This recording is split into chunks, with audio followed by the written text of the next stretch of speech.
Hey, this is Brad. And I'm Donalia. And this is our 1985 Crown Supercoach. Let's go look inside. Let's go take a look. I found this thing on Craiglist from a guy up in Sacramento. This beauty's 36 feet long, front to rear. Right now it's yellow just because that's the way it was as a school bus. Eventually we're planning on getting a paint job on it. I gave it the 14-inch roof raise, put in all the RV windows, torpedo lights that you see, new clearance lights, and all of the metalwork. Welcome to the bus. So these buses are known in the community as skoolies. Usually a school bus that is built out from an old school bus into a home like ours. During this process, we do a lot of customizing, but I kind of wanted to leave the cab, the paint job, and my steering wheel, all this area right here. But to give it a little charm, I added some stickers up here. All the people that we love and follow, all of the skoolies that we've met, everybody gives each other stickers, and gone to many Grateful Dead concerts and love the Grateful Dead and the Dead community, so a lot of those are up there as well. When I started to get this idea and I brought it to my wife, she was like, okay, we can do that, but you have to make the bus look like our house. Starting with, well, this used to be a coffee table in our house. This piece was very special to us. My son and I made this for my wife. All of the resin pour that you see in the bus is incorporated with live edge black walnut. Once we incorporated these into the bus, I made this one as well. And this is actually a folding table. When we're driving, this spins around and my wife sits behind me back here. She sits a little taller so she can see over my head. These seats are really truckers' seats. They're called air ride seats. They're very comfortable. So if we're going over bumps and stuff, it bounces with it. Without the air ride seats, I would just about be getting thrown out of my chair every time we hit a big bump.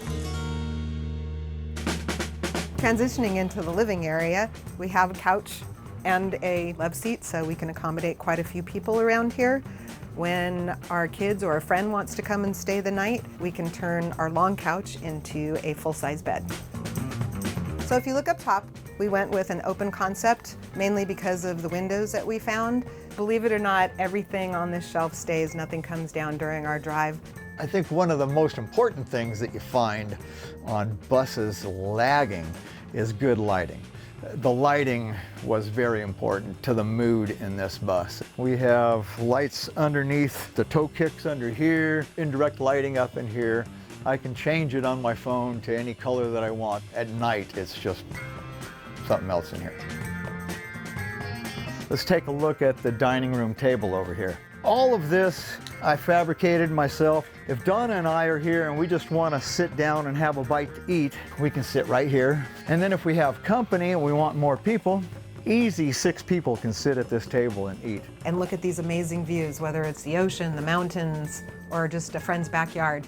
And one time we even saw a baby whale. It was pretty amazing. So here in the kitchen, I wanted to make sure that I had enough room for all of my gadgets. I love kitchen gadgets. This is actually the biggest kitchen that we've had in the last 2 homes that we owned. We got a great deal on this quartz countertop. It's easy to take care of, easy to clean, easy to work with. So I wanted a large sink that I could manage all of cleaning and doing our dishes and stuff. And then for the cabinets, it's really handy to be married to a contractor. He maximized all of the space.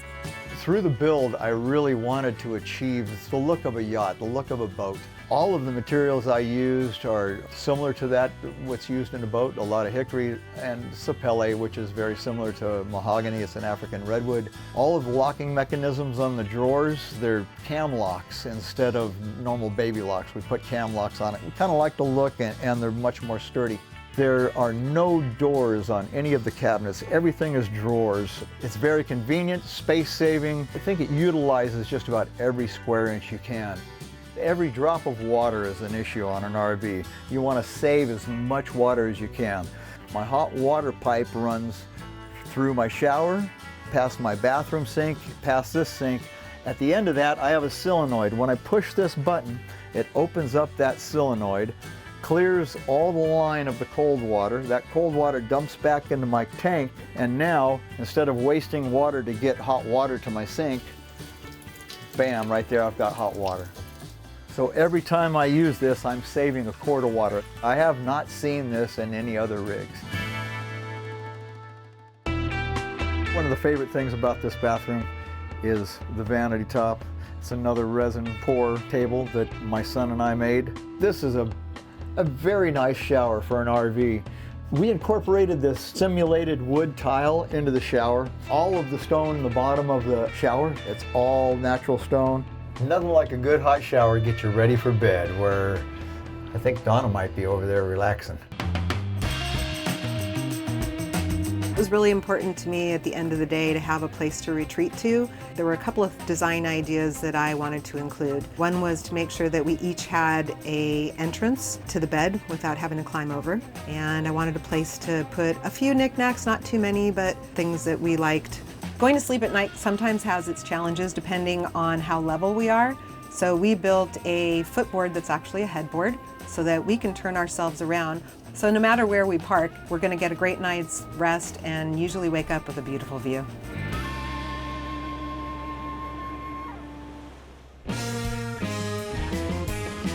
Well, that wraps up the tour. So we traded our real estate for wheel estate. And we're gonna keep on trucking, because as they say, it takes time to pick a place to go.